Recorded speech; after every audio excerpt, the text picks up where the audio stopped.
Welcome back my YouTube channel. ನಾವಿವತ್ತು ಏನು ಮಾಡ್ಕೊಳ್ತಾ ಇದ್ದೀವಿ ಅಂತಂದರೆ ಒಂದು ಫಸ್ಟ್ ಟೈಮ್ ಟ್ರೈ ಮಾಡ್ತಿರೋದು.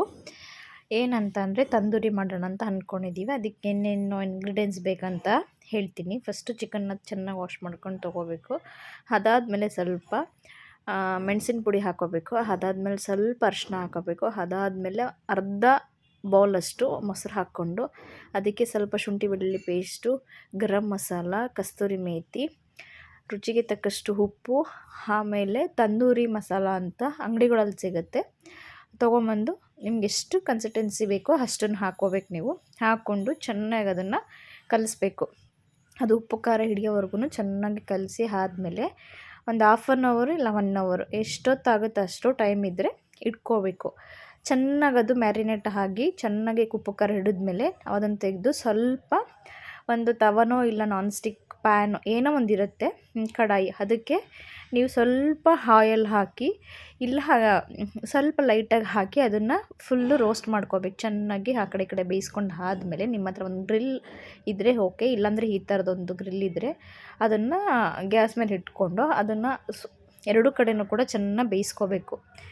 ಚೆನ್ನಾಗಿ ಬೇಯಿಸ್ತಾ ಇದ್ದರೆ ಅದ್ರ ಸ್ಮೆಲ್ ಅಂತೂ ತುಂಬ ಅಂದರೆ ತುಂಬ ಚೆನ್ನಾಗಿತ್ತು, ಖುಷಿ ಆಗ್ತಾಯಿತ್ತು ಎಷ್ಟೊತ್ತಿಗೆ ತಿಂತೀವಿ ಅಂತ ಹೇಳಿ.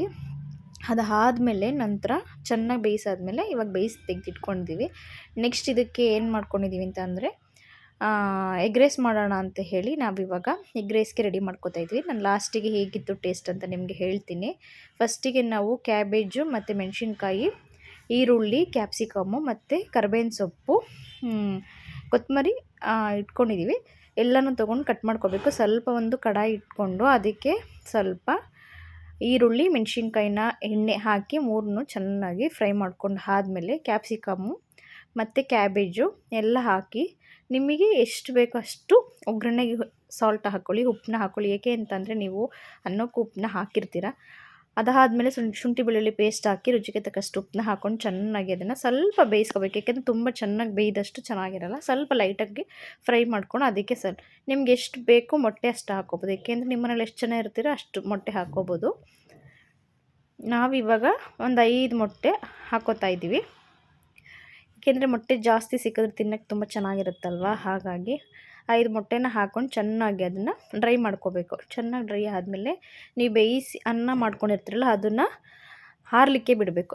ಆರಿದ್ಮೇಲೆ ಅದಕ್ಕೆ ಸ್ವಲ್ಪ ನಿಮ್ಗೆ ಏನೇನು ಮಸಾಲ ಬೇಕು, ನಾವು ಸಾಸೆಲ್ಲ ಯೂಸ್ ಮಾಡಲ್ಲ, ಮನೇಲಿ ಏನಿರುತ್ತೆ ಅದಕ್ಕೆ ಅದನ್ನು ಹಾಕ್ಕೊತೀವಿ. ಅದಕ್ಕೆ ಸ್ವಲ್ಪ ಮೆಣಸಿನ ಪುಡಿ, ಸ್ವಲ್ಪ ಪೆಪ್ಪರ್ ಪೌಡರು, ಸ್ವಲ್ಪ ಗರಂ ಮಸಾಲ ಇಷ್ಟನ್ನು ಹಾಕ್ಕೊಂಡು ನಾವು ಅದನ್ನು ಅನ್ನನ ಮಿಕ್ಸ್ ಮಾಡ್ಕೊತೀವಿ. ಕೆಲವೊಬ್ಬರು soya sauce, chilli sauce, tomato sauce ಎಲ್ಲ ಹಾಕ್ಕೋತಾರೆ. ಆಮೇಲೆ ಟೇಸ್ಟಿಂಗ್ ಪೌಡ್ರು ಎಲ್ಲ ಹಾಕ್ಕೋತಾರೆ. ನಾವು ಅದು ಯಾವುದೂ ಹಾಕಲ್ಲ. ಅದು ಹಾಕಿದ ಮೇಲೆ ಆಯ್ತು. ಇವಾಗ ನನ್ನ ಮಗಳು ಟೇಸ್ಟ್ ನೋಡ್ತಾ ಇದ್ದಾಳೆ ಹೇಗಿದೆ ಅಂತ. ತಂದೂರಿ ಟೇಸ್ಟ್ ಮಾಡ್ತಾ ಇದ್ದಾಳೆ, ತುಂಬ ಚೆನ್ನಾಗಿದೆ ಅಂತ ಹೇಳ್ತಾ ಇದ್ದಾಳೆ. ತುಂಬ ಖುಷಿ ಆಯಿತು. ನೀವು ಒಂದ್ಸಲ ಮಾಡಿರೋದು ಹೇಗಿದೆ ಅಂತ ಕಮೆಂಟ್ ಸೆಕ್ಷನ್ ಕಮೆಂಟ್ ಮಾಡಿ, ಹೀಗೆ ಸಪೋರ್ಟ್ ಮಾಡಿ ಅಂತ ಹೇಳ್ತಾ ಇದ್ದೀನಿ. ಹಾಗೆ ನನ್ನ ಚಾನಲ್ನ ಸಬ್ಸ್ಕ್ರೈಬ್ ಮಾಡಿ, ಹಾಗೆ ಶೇರ್ ಮಾಡಿ. Thank you for watching. Love you all. Bye bye.